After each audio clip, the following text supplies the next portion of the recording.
Horror कहानियां थी। रहस्यमयी गर्भ। 60 वर्ष की उर्मिला शहर के बाहरी हिस्से में अपने छोटे से घर में अकेली रहा करती थी। एक रात शहर में बहुत जोर का तूफान आया। जोर जोर से हवाएं और आंधी तूफान के साथ तेज बारिश होने लगी।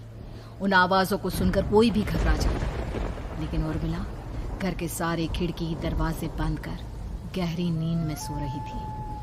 रात के लगभग 12 बजे होंगे कि किसी ने उर्मिला के घर का दरवाजा खटखटाया। दरवाजे के खटखटाने की आवाज सुनकर उर्मिला की नींद खुलती है। आखिर इतनी रात को कौन आया होगा? उर्मिला जाकर दरवाजा खोलती है तो सामने लगभग 26 साल की बेहद सुंदर लड़की को खड़ा देख हैरान रह जाती है। कौन हो बेटा, और इतनी रात को इतने भयंकर तूफान में कहाँ भटक रही हो? चाची, आपने मुझे पहचाना नहीं? मैं आपकी दूर की रिश्तेदार शालिनी। अरे हाँ, बचपन में तुझे देखा था। इतनी जवान हो गई है, कैसे पहचान में आती। लेकिन तू यहाँ क्या कर रही है, और वो भी ऐसी अंधेरी तूफान भरी रात में? उर्मिला की बात सुनते ही शालिनी की आंखों से आंसू बहने लगे। वो फूट फूट कर रोने लगी। ये देखकर उर्मिला को कुछ समझ में नहीं आया और उसने शालिनी का हाथ पकड़कर घर के अंदर आने के लिए कहा। जैसे ही शालिनी घर के अंदर रोशनी में आई, उर्मिला की नज़र उसके पेट की तरफ गई, जिसे देखकर ये साफ पता चल रहा था कि वो प्रेग्नेंट है। अरे, तू तो पेट से है। ऐसी हालत में इतने भयंकर तूफान में आधी रात को बाहर भटक रही है।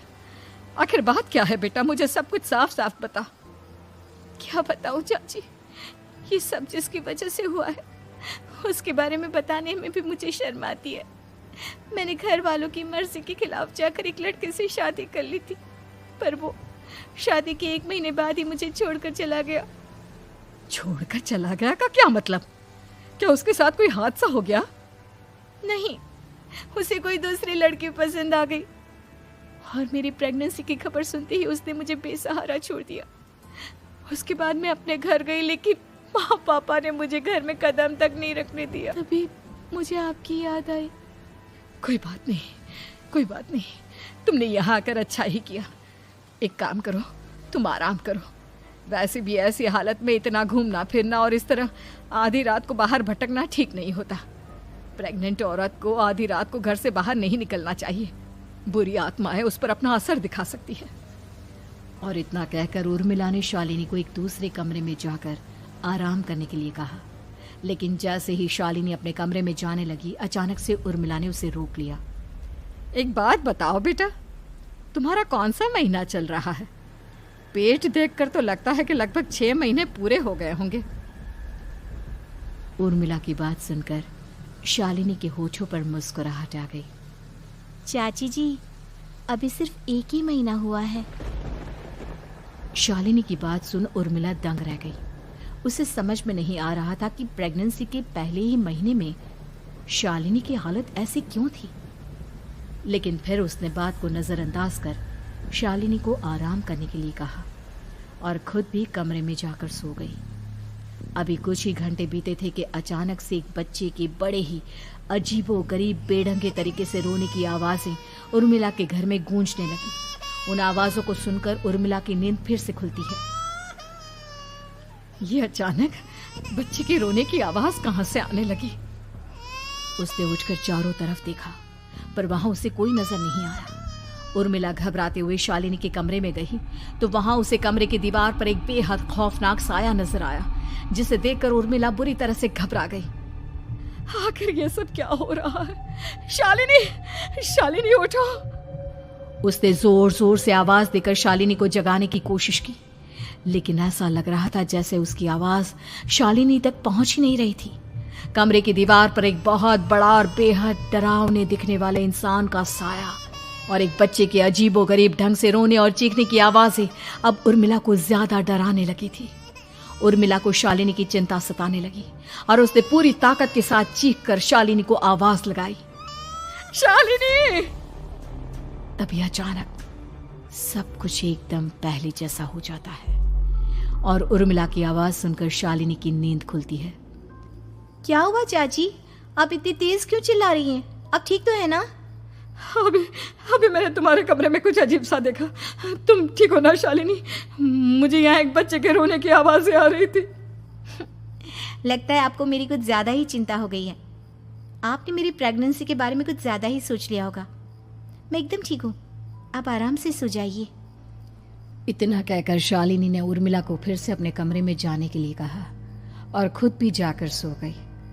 पर अब उर्मिला की आंखों से नींद गायब हो चुकी थी। अगली सुबह जब शालिनी उठी तो वो सीधा उर्मिला के पास आई। गुड मॉर्निंग चाची। तभी अचानक उर्मिला की नज़र शालिनी के पेट पर पड़ती है, जिस पर नीले रंग से एक अजीब सी आकृति नजर आ रही थी। शालिनी, ये तुम्हारे पेट को क्या हुआ? मैंने इतनी औरतों को देखा है, ऐसा तो किसी के साथ नहीं होता। शालिनी ने जैसे ही अपने पेट की तरफ देखा तो उसे वहां कुछ भी नजर नहीं आया। चाची कुछ भी तो नहीं है, सब कुछ एकदम नॉर्मल है। आपको क्या अजीब लग रहा है? इससे पहले कि उर्मिला उसके सवाल का कोई जवाब देती, अचानक से शालिनी के पेट में जोर जोर से दर्द होने लगा। वो बुरी तरह दर्द से तड़पने लगी। चाची, चाची। ये सब देखकर उर्मिला बहुत घबरा गई। उसने धीरे धीरे शालिनी के पेट को सहलाना शुरू किया, लेकिन शालिनी का दर्द कम नहीं हुआ। उर्मिला जाकर रसोई से पानी का गिलास लेकर आई और शालिनी को पानी पिलाने की कोशिश करने लगी। ले बेटा, पानी पी ले, तुझे आराम मिलेगा। ले ले। नहीं चाची, मुझे बहुत तेज दर्द हो रहा है। अरे थोड़ा पी ले बेटा। जैसे ही उर्मिला ने शालिनी को पानी पिलाया, उसने देखा कि गिलास में बचा पानी का रंग नीला पड़ गया और शालिनी की आंखें अजीब हो गई। उसके पेट पर बच्चे का एक डरावना चेहरा नजर आने लगा। ये सब देखकर उर्मिला की डर से हालत खराब होने लगी, पर तभी शालिनी का दर्द ठीक हो गया। बेटी, अभी तुम्हारा दर्द ठीक है तो ऐसा करो, तुम थोड़ी देर आराम कर लो। शालिनी को आराम करने के लिए कहकर उर्मिला तेज कदमों से चलकर घर से बाहर निकल जाती है और पास ही रहने वाली एक औरत कालिंदी के पास पहुंचती है। अरे उर्मिला बहन, बड़े दिनों बाद दिखाई दी, क्या हुआ? बहुत घबराई हुई सी लग रही हो, सब ठीक तो है ना? क्या बताओ कालिंदी बहन, मेरी एक दूर की रिश्तेदार आई हुई है। वो पेट से है और उसके साथ ना अजीब अजीब चीजें हो रही है। अब उर्मिला सारी बात कालिंदी को बताती है, जिसे सुनने के बाद काले जादू और तंत्र विद्या की माहिर कालिंदी एक ताबीज बनाकर उसे देती है। बहन, मुझे शालिनी पर किसी बुरी आत्मा का साया लगता है। ये ताबीज ले जाओ, आज रात को 12 बजे उसे पहना देना, फिर सब ठीक हो जाएगा। उर्मिला ताबीज लेकर घर वापस आती है और अब आधी रात के होने का इंतजार करने लगती है। जैसे ही आधी रात होती है, वो नींद में सोई शालिनी को ताबीज पहना शांति से अपने कमरे में आकर अपने पलंग पर लेट जाती है। अब सब ठीक हो जाएगा, ये सोचकर उर्मिला शांति की एक सांस ही लेती है कि तभी अचानक उसकी आंखों के सामने कुछ ऐसा आता है जिसे देखकर उर्मिला डर से चीखने लगती है। तुम कौन हो? कौन हो तुम? जाओ यहाँ से, जाओ जाओ यहाँ से। तभी उर्मिला की एक जोरदार दर्द भरी डरावनी चीख वहां पर गूंज गई। उर्मिला की आंखों के सामने एक बच्चा खड़ा हुआ था, जिसका पूरा शरीर किसी बूढ़े की तरह नजर आता था, लेकिन मुंह किसी नवजात बच्चे की तरह था। उसकी आंखें गुस्से से लाल थी और वो घूर घूर कर उर्मिला की तरफ देखा जा रहा था। कौन हो तुम? कौन हो? उर्मिला के चीखते ही वो बच्चा जोर जोर से रोने लगा। घबराकर उर्मिला ने अपने हाथों को अपने कानों पर रख लिया। उसकी समझ में नहीं आ रहा है कि आखिर ये सब उसके साथ क्या हो रहा है। कौन हो तुम? कौन हो? क्या चाहते हो मुझसे? जाओ जाओ यहाँ से, आखिर तुम हो कौन? तभी अचानक से उर्मिला के पूरे घर में लाल रंग की रोशनी फैल गई। वो बच्चा धीरे धीरे कदमों से चलता हुआ उर्मिला की तरफ बढ़ने लगा। किसी नवजात पैदा हुए बच्चे के जैसे उसके रोने की आवाज अब उर्मिला के कानों में गूंज रही थी। लेकिन कुछ ही सेकंड में वो चुप हो गया और उसने बेहद खतरनाक आवाज में उर्मिला के सवाल का जवाब दिया। मैं वो हूँ जो अब तक पैदा नहीं हुआ, लेकिन जब मैं पैदा हो जाऊंगा तो वो होगा जो अब तक कभी नहीं हुआ। क्या कहना चाहते हो तुम? ऐसा क्या हुआ जो अब तक नहीं हुआ? तबाही होगी, तबाही। सब कुछ खत्म हो जाएगा और ये जो लड़की मुझे जन्म देने वाली है, मैं उसका खून पी जाऊंगा, सारा खून। उस बच्चे की बात सुनते ही उर्मिला बुरी तरह घबरा गई। उसका एक बुजुर्ग आदमी जैसा शरीर, एक नवजात बच्चे जैसा चेहरा, ये दोनों ही बातें उर्मिला की समझ से बाहर थी। तभी वो बच्चा अचानक गायब हो गया। घर का माहौल फिर से पहले जैसा हो गया। लाल रंग की रोशनी भी अब गायब हो चुकी थी। उर्मिला दौड़कर शालिनी के कमरे में पहुंची, जहां वो गहरी नींद में सोई हुई थी, पर उसके गले का ताबीज गायब हो चुका था। उठो उठो शालिनी, उठो बेटा, मुझे तुमसे जरूरी बात करनी है। अरे चाची, क्या हुआ? इतनी रात को आप परेशान क्यों कर रही हैं? सब ठीक है ना? अभी जब तुम सो रही थी ना, तो मैंने तुम्हारे गले में एक ताबीज पहनाया था। कहाँ गया बेटा, बताओ मुझे। शालिनी ने चारों तरफ अपनी नजरें घुमाकर देखा, लेकिन वहां पर कोई ताबीज नहीं था। वह हैरानी से उर्मिला के चेहरे की तरफ देखने लगी। उसे समझ में नहीं आ रहा था कि आखिर उर्मिला किस ताबीज के बारे में बात कर रही थी। नहीं चाची, यहाँ कोई ताबीज नहीं है। लगता है आपने कोई बुरा सपना देखा है। मैंने कोई बुरा सपना नहीं देखा। खैर छोड़ो, तुम अब सो जाओ, कल सुबह बात करते हैं। डर और घबराहट की वजह से उर्मिला की आंखों से नींद तो जैसे बिल्कुल गायब हो गई थी। अगली सुबह उर्मिला बिना कोई देर किए गांव के बाहर एक छोटी सी झोपड़ी में रहने वाले बूढ़े पंडित के पास पहुंची। पंडित जी, मेरी मदद कीजिए। अरे आओ आओ उर्मिला, क्या हुआ? सब ठीक तो है ना? क्या बताओ पंडित जी, बहुत बड़ी मुसीबत है। मेरी दूर की एक रिश्तेदार लड़की पेट से है और उसके साथ बहुत डरावनी चीजें हो रही है। कल रात को तो एक अजीब सा दिखने वाला बच्चा मेरी आंखों के सामने आकर खड़ा हो गया था। ये तुम क्या कह रही हो? मुझे साफ साफ बताओ कि आखिर तुमने क्या देखा? उर्मिला ने अपने साथ हुई बीती रात की पूरी घटना पंडित जी को बताई, जिसे सुन पंडित जी के माथे पर चिंता की लकीरें उभर आई।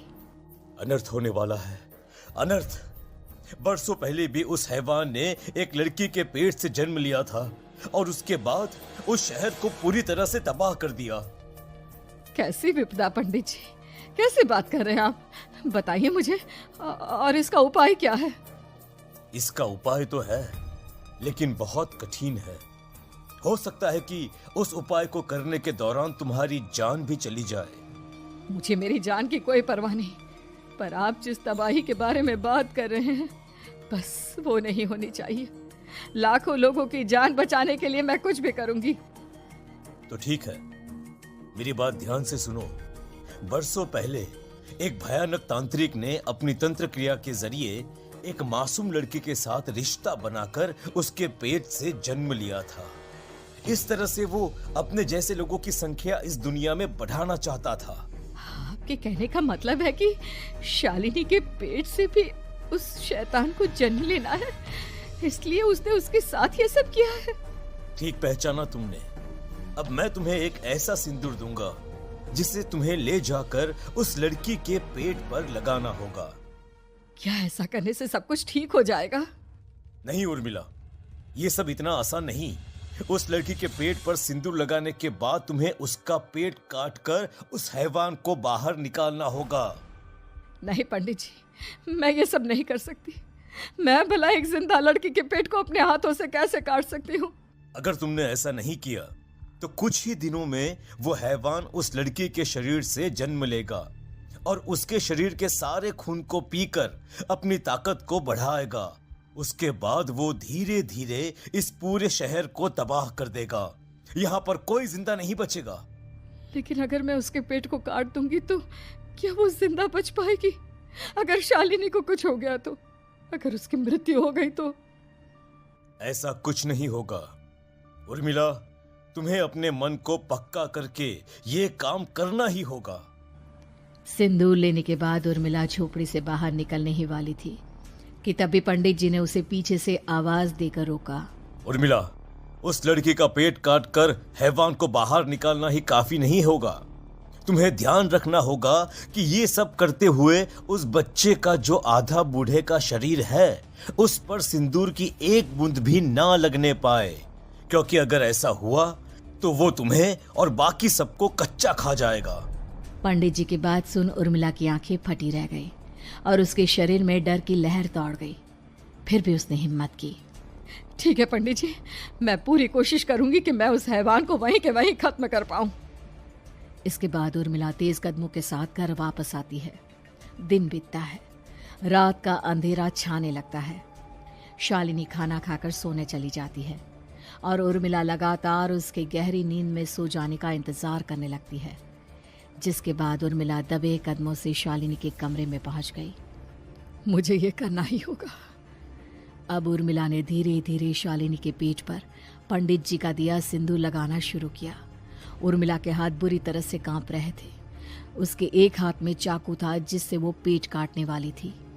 उर्मिला ने एक नज़र शालिनी के चेहरे की तरफ देखा और फिर डरते हुए उसके पेट पर चाकू चलाना शुरू किया। कमाल है, मैं इसका पेट काट रही हूँ और ये आराम से सो रही है। इसे दर्द नहीं हो रहा क्या? तभी अचानक उर्मिला के कानों में बच्चे की रोने की आवाज सुनाई देने लगी। उसने घबराकर चारों तरफ देखा पर वहां पर कोई नहीं था, बस रोने की आवाज लगातार आ रही थी। उर्मिला बिना रुके लगातार शालिनी के पेट को काटती रही। उसे इस बात का भी ध्यान रखना था कि सिंदूर बच्चे के बूढ़े आदमी वाली शरीर के हिस्से पर ना लगे। कुछ ही देर में वो हैवानी बच्चा उर्मिला के हाथों में था। उसने बड़ी ही सावधानी से उस बच्चे को बाहर निकाला और पंडित जी के कहे अनुसार उसे घर से दूर जलाने के लिए ले गई। पर तभी उसके सामने वही बूढ़े शरीर और बच्चे के चेहरे वाला बच्चा आ गया। अपनी गोद में और सामने भी बच्चे को देखकर उर्मिला हैरान रह गई। मुझे मारोगी? मुझे इतनी हिम्मत कैसे आ गई तुम्हारी? तुम पैदा नहीं हुए हो और मुझे पता है जब तक तुम्हारा जन्म नहीं हो जाता तो मुझे कुछ नहीं कर सकते।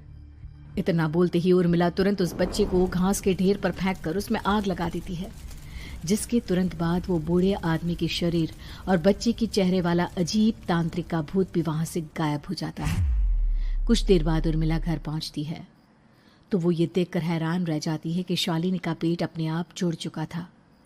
शुक्र है भगवान का और उन पंडित जी का, अब सब ठीक हो जाएगा। सुबह शालिनी सोकर उठती है तो अपना पेट देख पूरी तरह घबरा जाती है।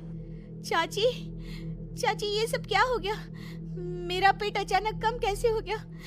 मेरा बच्चा कहाँ गया चाची?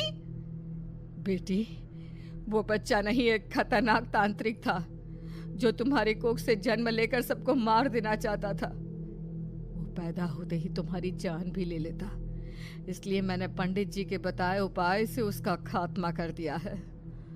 अब सब ठीक है। शालिनी को उर्मिला की बात समझ में नहीं आती, जिसके बाद शालिनी को पूरी बात उर्मिला आराम से समझाती है। अब वो दोनों ही भगवान का शुक्र अदा करती हैं और एक साथ रहने लगती हैं।